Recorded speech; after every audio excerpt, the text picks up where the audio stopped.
Red cross 84 branch તેમજ Lions club of Surat સક્ષમ અને એક લોક દ્રષ્ટિ આઈ બેંકને વધુ એક દેહદાન અને ચક્ષુદાન ચોવટિયા પરિવારે અર્પણ કર્યું।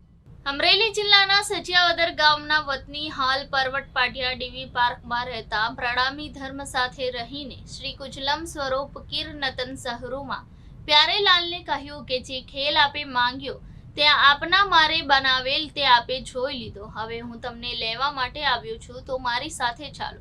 તેમનું સતત રટણ કરતા લીલાબાઈએ પરિવારને જણાવેલ કે જ્યારે મારો ધામ ગમન જવાનું થાય તો આ નશ્વર દેહને અગ્નિ સંસ્કાર ન કરતા પરંતુ મેડિકલ કોલેજમાં અભ્યાસ કરતા વિદ્યાર્થીઓને અર્પણ કરજો।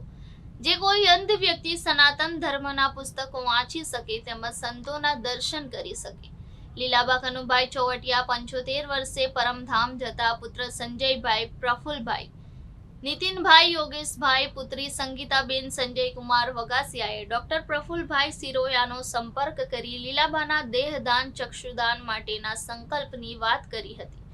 કિરણ મેડિકલ કોલેજમાં દેહનું દાન દીન ડોક્ટર આર.ડી. પટેલ, ડોક્ટર જબાગ્રા ગુરુ અને કોર્નિયલ અંધત્વ મુક અભિયાનમાં લોક દ્રષ્ટિ ચક્ષુ બેંકના ડોક્ટર પ્રફુલભાઈ સિરોયાને ચક્ષુ અર્પણ કરવામાં આવ્યા હતા।